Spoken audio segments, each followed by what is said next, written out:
Hello, everyone. We're going to get started. Thank you very much for joining us today. Today, we're going to be talking about mastering talent agility.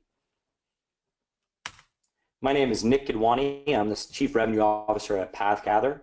A little background on myself. I've been an entrepreneur a few times. I've had a chance to start a company called Skilled Up, which is one of the leading business and consumer learning companies. I also have some background in private equity and sales and as an angel investor. Today, I'm going to be talking about a few different things, really three things today. We're going to be talking first about what is talent agility and why is it important. We at PathGather believe strongly that talent agility is ultimately one of the key differentiating advantages for companies in this age of digital disruption. And we think that learning is a key element to creating it. The second thing we're going to talk about is what are the steps that you can take in your organization to very strategically create talent agility. And we've seen some examples from companies that we can use to help you out. And third, we're going to be talking a little bit about what does talent agility look like? What are the results that you can hope to gain by implementing talent agility in your organization?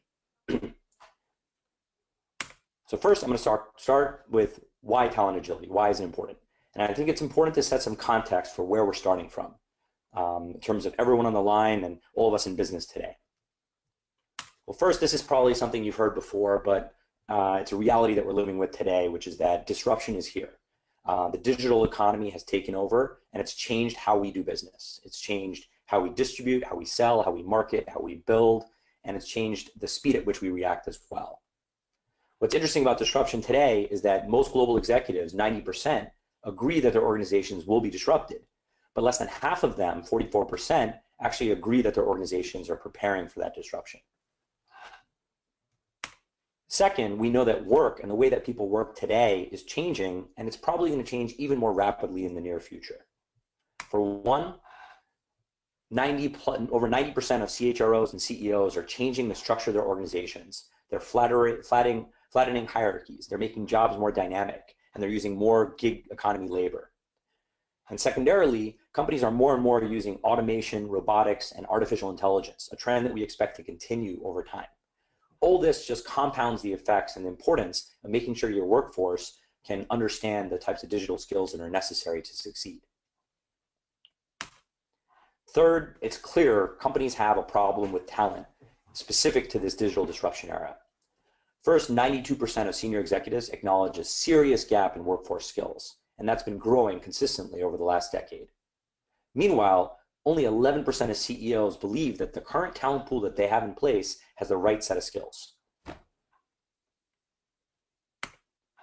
The good news is that employees today understand this. They understand that lifelong learning is a necessity, and they're willing and interested in participating. In fact, 73% of adults consider themselves lifelong learners. And when it comes to millennials, who are becoming a larger and larger part of the overall workforce, they're actually valuing training and development even ahead of compensation, choosing to work for companies that are going to help develop them and get them ahead for their careers, not necessarily just for their next job. Unfortunately, the state of corporate learning today is that it's just not yet equipped to really help these individuals do that, and largely through no fault of their own. First, the majority of learning that actually takes place outside of the corporate learning function, via informal learning resources, on-the-job training, mentorship, and manager-led training. Meanwhile, the training that does take place inside corporate learning has not been effective. In many cases, the average net promoter score by non-L&D professionals for learning development is actually a -8, as reported by Burson. In addition to that, the learning and development teams and the efforts in corporate learning aren't actually showing business impact. Just 8% of CEOs see the business impact of learning development, and only 4% see the ROI. Meanwhile, HR professionals themselves, less than half of them actually feel the corporate training programs that they're creating are actually effective. The result of this is that employees are leaving. They're coming to companies, realizing that they're not going to get developed there, and they're going somewhere else.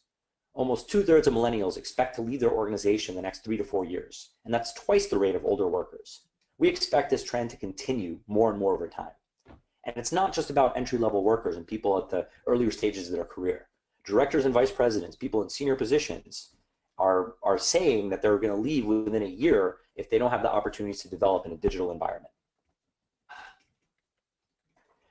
And the bad part is a lot of times the people who leave are the people who are the ones who are typically going to be engaged and who are going to support the growth of your organization. So the people who stay a lot of times are the ones who are disengaged. As much as 70% of employees are not engaged at work. And these employees can cost up to 33% of their salaries to their companies. In addition to that, we know engagement ties directly to profitability. Work units at the highest quartile of engagement are 22% more profitable than the lowest quartile. Our answer to all these trends is around building talent agility, which we believe is the competitive advantage for the digital economy. We describe talent agility as the ability to engage and develop your talent at the speed of business. Now, rather than try to tell you everything about what talent agility is and all the specifics about it, it's a better idea for us to actually get into how do you actually create talent agility? How do you actually go and make it happen inside your organization? And there's 4 key steps, and I'm going to talk about each of these. First, I'm going to talk about assessing your talent and skill gaps, which is basically getting an understanding of where your organization is today and where it's looking to be. Second is using some of that data as well as adding to it to create a strategic talent development plan, and something that the executives, managers, learning and development, and even employees can agree is good for the organization. Third, and super important, is the ability to actually activate learning, to bust through the engagement ceilings that exist today and get employees actively engaged in taking control of their careers by learning new skills and gaining knowledge that's going to make them more effective at their jobs. And fourth is actually empowering and supporting this on an ongoing basis and making sure that learning development departments are there to be the guides and the developers to make sure these learning ecosystems are achieving what they set out to do. So I'm going to start off first with assessing your talent and skill gaps. Now, one of the questions we get a lot at PathGather, and one of the questions that we ourselves have had to sort of answer is, how do you assess your skill demand? How do you get an understanding for what it is your organization is looking for? And not only what they're looking for in the next 12 months, but what they're looking for beyond that. One of the most effective ways to do this is actually to look across the room to other parts of the talent organization, specifically around talent acquisition, and to look at the different job descriptions that are going out, the different roles that are being hired for. A lot of this sits in your applicant tracking systems and is available publicly as well, which allows us to analyze it and make use of it. So what we do at PathGather, and what makes a lot of sense for a lot of people, is to take those job descriptions and extract from them the specific skills that the jobs themselves are focused on. If you do that, you can actually start creating an understanding of what are the individual skills that are needed to accomplish this job. And these skills are going to look different for every organization. Some companies are going to be very interested in things like product strategy and usability for a role like product manager. Other ones are going to be very focused on design or analytics. A lot of this is going to depend on your individual needs and the other competencies and capabilities you have in your organization. But by understanding what all these different jobs are that you're hiring for, that your managers need over the next year, you can actually consolidate all of this and create a singular picture of your skill demand and really understand what are the things that my organization needs today.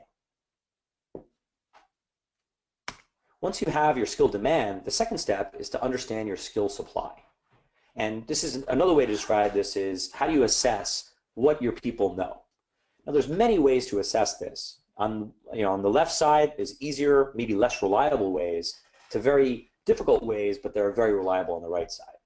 So on one hand, we have self-rating, people actually describing what they know and what they're great at.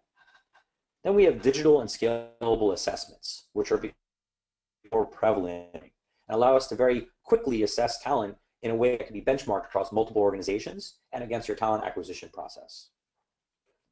Third, more and more companies are using collaborative ratings and rankings to use math to essentially allow us to rank people and rate them comparatively. And finally, the most accurate way to understand your skill supply and what skills are in your organization is to use performance reviews and your feedback systems to feed that data directly into PathGather or into a different talent development stack. Once you get a sense of all the different people in your organization and what they know, and you can use any one of these methods, you can develop a clear picture of what your skill supply is. And that's step one, to understand what is my demand and what is my supply.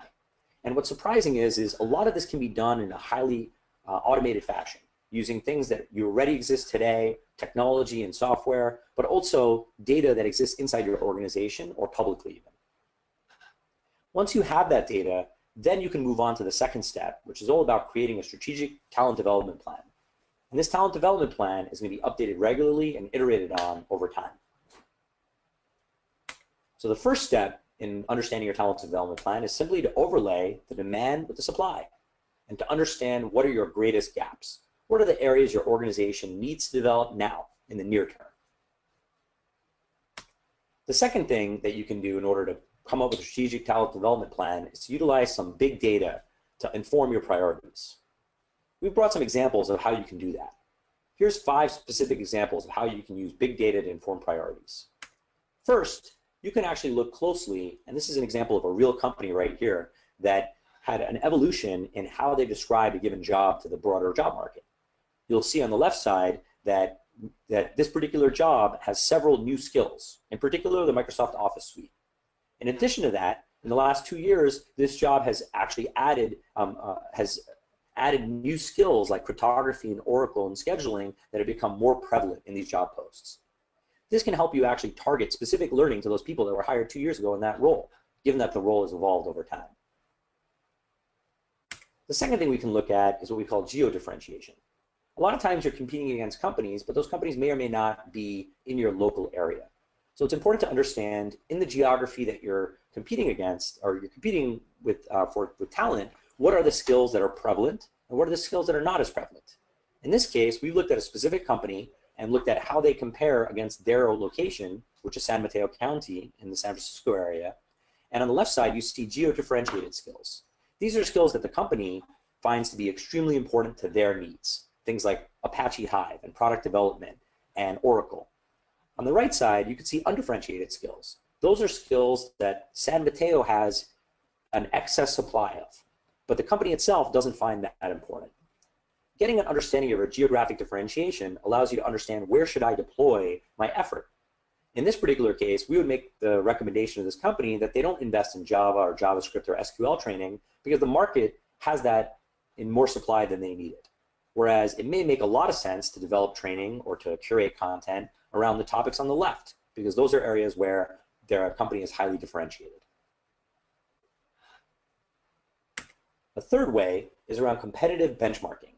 So one of the things that we've realized is that when you look directly at your competitors and what they're hiring for, a lot of times that doesn't match up with what you yourself are hiring for. And so just getting an understanding of what your competitors are hiring for can create really high value conversations between you and your talent organization and your managers. And these are all examples of, in this case, PayPal, jobs that they're hiring for that the company that we've used is not hiring for, who competes with them.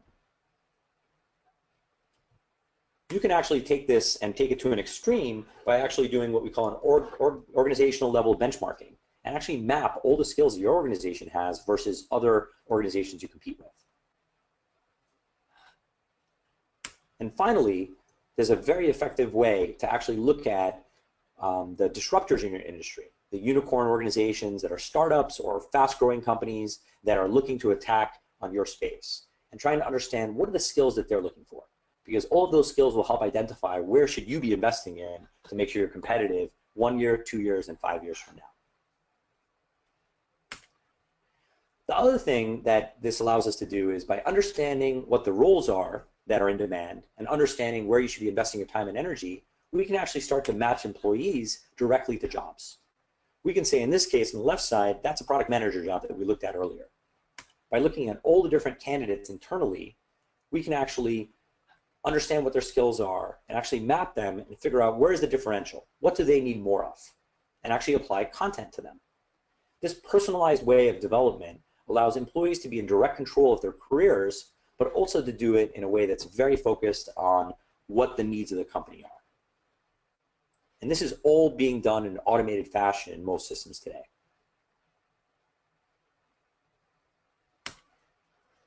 The other thing that's important to know is that while some of these careers and some of these skills are leading edge, and they're the types of skills that you're going to be developing for the next 5 years or 10 years, a lot of these are much more traditional.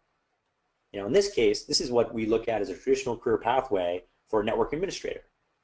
These 4 different roles, computer support specialist, network system support, computer programmers, and webmaster administrators, are all roles that could eventually move into a network administrator role, which pays higher and has far more career mobility. Being able to actually understand what these traditional career pathways are in your organization allows you to map more effectively. But it's not just traditional career pathways. As we mentioned, work is changing. Companies are looking to change how they do career roles and progression. And one of the ways we're seeing this is what we call hybrid careers, where you take people who exist in multiple different disparate roles. In this case, a marketing manager, a print designer, a web designer, a front-end developer are very different roles with different skills. But all of them could eventually end up in what we call a front-end developer designer, which is an incredibly valuable role today for any company doing anything online. And by creating these hybrid career pathways, you enable individuals to look more creatively at their career paths. So that's the second step. It's all about creating a strategic talent development plan. The third step is really around activating learning. So let's say you have this plan, you understand where your gaps are, you understand about what your competitors are doing, both geographically as well as in your industry. You have a good idea of how your roles have evolved. You have all this great data and great information, but none of that really matters if you can't get people to learn. And so what we've realized when it comes to activating learning is that there's 3 key steps. The first is to understand that all the learning that's taking place, almost 80% of it, is not taking place inside your corporate learning infrastructure. And because of that, it's critical that you try to bring it all together and make it accessible for learners so that they can digest it in a single way. The second thing we realize is it's not enough just to bring together all that content and all that learning from all those different places. That enables people to feel like they have a single place to go, but you actually need to integrate all this different data that we've been demonstrating. The skill demand, the role demand data, as well as data from your HRIS or from your ATS. Without that data specific to each individual person and each role, you're not going to be able to automate some of the things that we've talked about.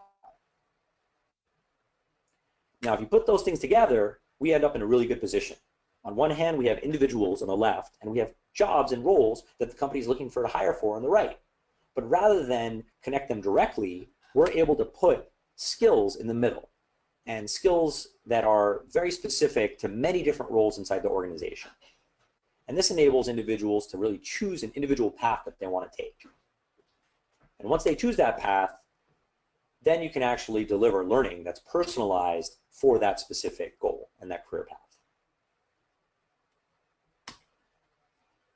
So that's around activating learning.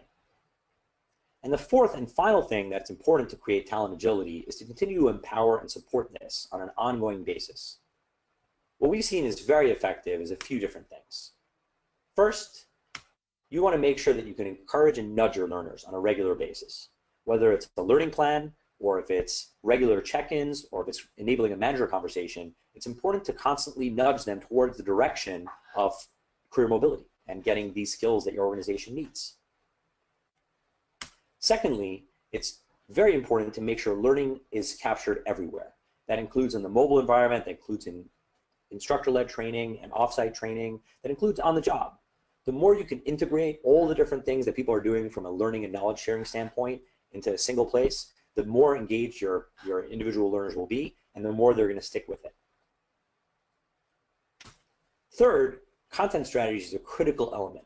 Once you understand where the gaps are and what it is your organization is trying to build, you may or may not actually have learning content associated with that. So it's important to go out and get it. In some cases, you're going to want to buy. In some cases, you're going to want to build. And in many cases, you're going to want to curate the best that's available online. And finally, on an ongoing basis, you have to continue to launch it well and market it regularly to your individual end users.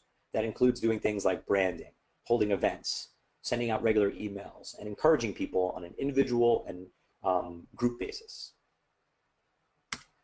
And those are the 4 key steps of how to create talent agility. It's about assessing your talent and skill gaps so you have a deep understanding of where your organization needs to go. It's about creating a strategic talent development plan so that you know this is what we're going to do and this is what we're not going to do.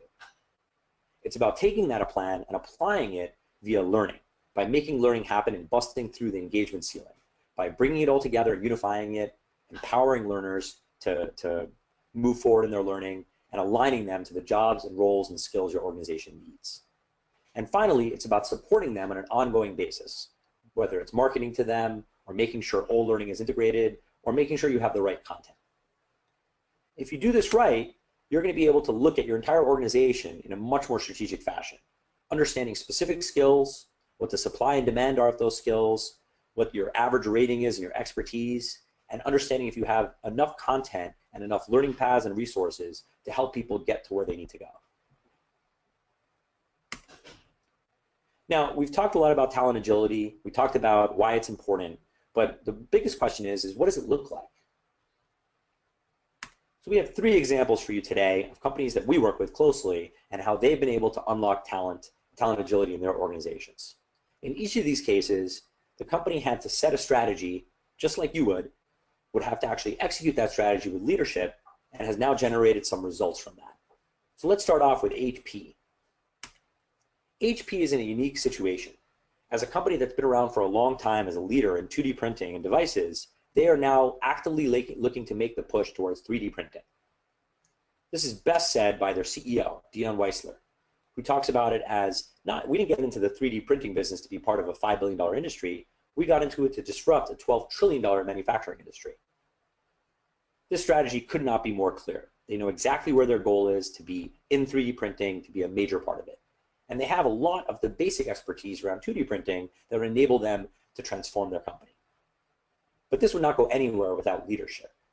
And HP has had enormous leadership from the top.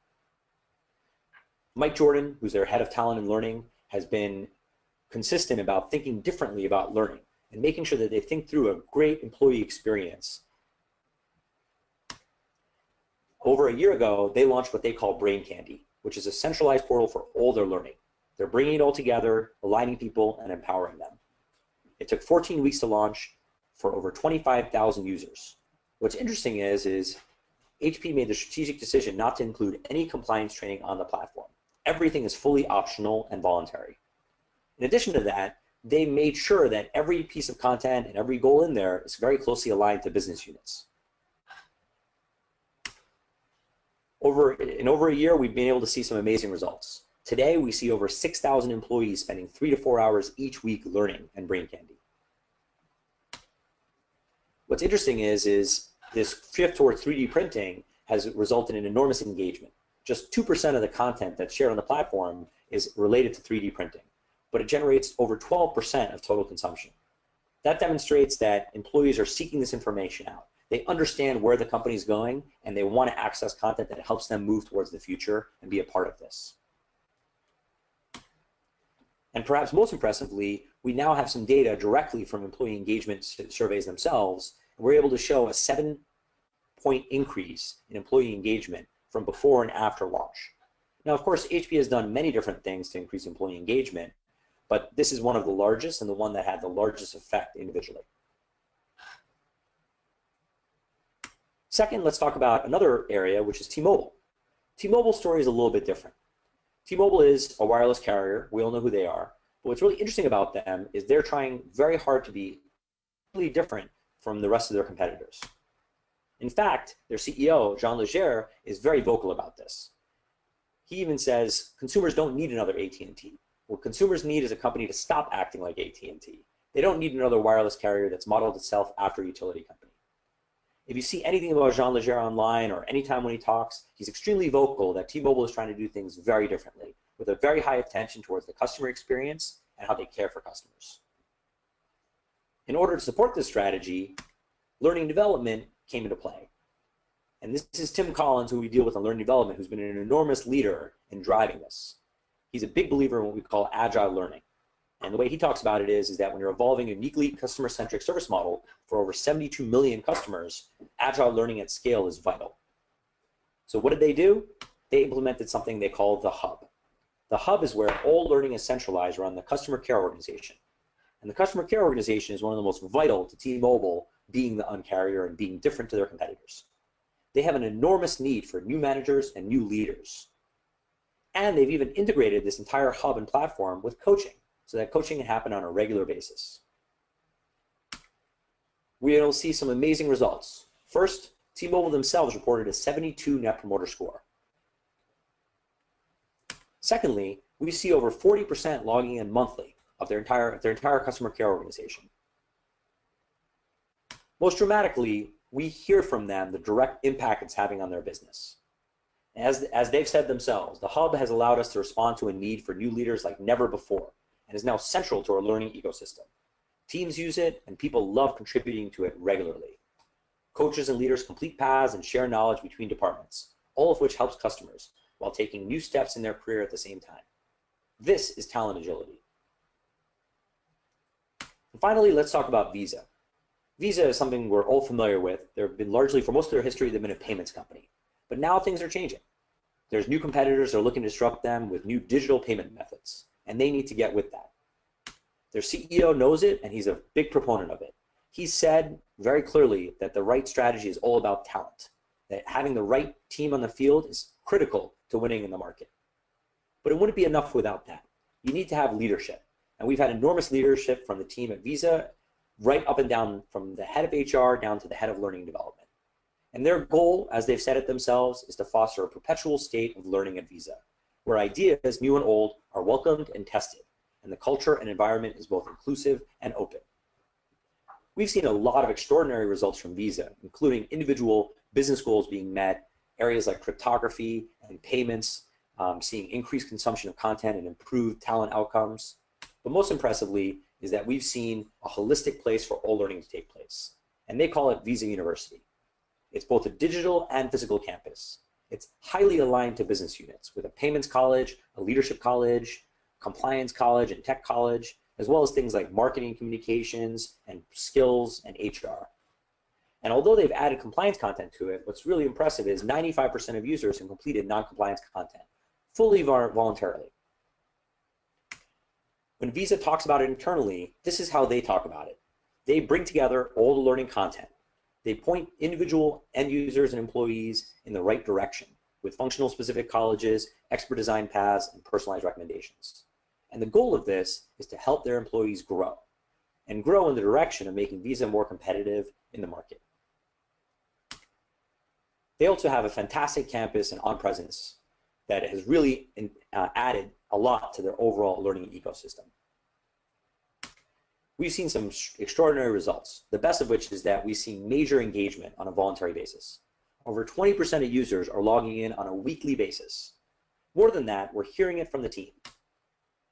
The Senior Director for Digital Learning, Gordon Trujillo, who we talk to quite regularly, has said, over time, repeat learning in the company is growing. Learning is becoming sticky. The culture is growing around it. And we see that in the results. More than that, we see that the CEO himself has identified that the cornerstone of this entire learning initiative is the digital campus, is being able to put a single place where the data, the information, the content, the types of roles and skills that they're looking for are all consolidated and easy to access and easy to move forward with. So that's it. PathGather is the talent development platform. I know I finished quite quickly, but I wanted to leave plenty of space for questions. So we're going to open it up to questions, and Brad Zomick is going to be, or VP of Marketing, is going to moderate a lot of this. So the question is, how do you get buy-in for this from senior management? So we've had a chance and the opportunity to work with such great leaders in learning and development. And one thing that we see quite regularly is when you actually have this data, when you have a deep understanding of what your company needs and it's data-backed, what the market is doing in terms of your competition, both geographic as well as industry-wide, and how your company is evolving, and you put that data in front of senior leadership, they really appreciate it. And they understand more clearly how learning is going to turn into mobility. And we've seen that in a lot of cases with our customers, that simply having the data, having the information, and having the ability to automate a lot of this actually creates a significantly more buy-in than you get if you don't have it. All right, next question. How are customers demonstrating results? So what's really interesting is we showed a little bit about employee engagement increasing, about engagement rates as a whole on the platform increasing, which are largely voluntary. We've even seen some things, and some of these things are going to be coming out quite soon in third-party case studies from Burst and others, that address actual performance increases. Be able to show cohorts that are learning and actually demonstrating better performance in their jobs, greater sales goals, greater customer satisfaction scores, greater results and performance feedback. And one of the critical things I mentioned is that you have to be able to tie your HRIS data, your ATS data, as many of your systems as possible into learning. Because without that, you can't draw direct correlations. And so we've seen a really great return from being able to integrate those systems together. All right, got another one coming in here. How long, on average, does it take for our customers to see results? So what's interesting is we've had many customers for several years, and you can see results in as soon as 3 to 6 months. But typically, between 9 and 12 months is when you start seeing mobility outcomes, and you start seeing the organization taking advantage of the tools, empowering their learners, and in most cases, 6 to 9 months is where we see that mark. And a lot of the data I've shown you today is sort of at that 9-month mark. All right, we got one more here. What does retention look like throughout the year? What's really interesting is a lot of times customers are surprised that retention actually, in most cases, doesn't follow a linear down path. In the case of HP is just one example. They launched for almost a year and a half ago, and the biggest months of the year were actually the biggest month ever was this past August, and September was quite comparable. So we don't have data for October, but that kind of gives you an example that like this has been around for over a year, and they're still increasing engagement. And one of the reasons for that is if you create this in a way that surfaces these jobs and these roles, and you do it in a way that's social, you really, once you create the flywheel and people are moving and engaging in it, it sort of takes a life of its own. And you don't need to support it quite as much because people inside the organization, be them experts, be it managers, they're the ones who are driving these learning outcomes. All right, thank you. Any other questions from the audience? Okay, great. So I wanted to thank everyone for joining us today. We're going to be sending out a recording of this webinar so you can review it in the future. If you have any feedback on the webinar, please let us know. This is our first one, and we're really trying to improve over time. What did you like? What didn't you like? What topics would you really want to hear more about? In upcoming webinars, we're going to feature the following guests, so stay tuned. The former CLO of Qualcomm, Tamara Elks. We're going to be featuring the former CLO of General Mills, Kevin Weld. We're going to be featuring a major educator of CLOs who sits on the board of eLearning Guild and CLO Media, Allison Reset, as well as the skill gap expert and Harvard Business School professor, Joseph Fuller. In addition to that, we're also going to be launching webinars with partners from learning and talent teams like Visa, T-Mobile, Capital One, and others. If you have any questions or you want to reach out, please send me an email at nick@pathgather.com.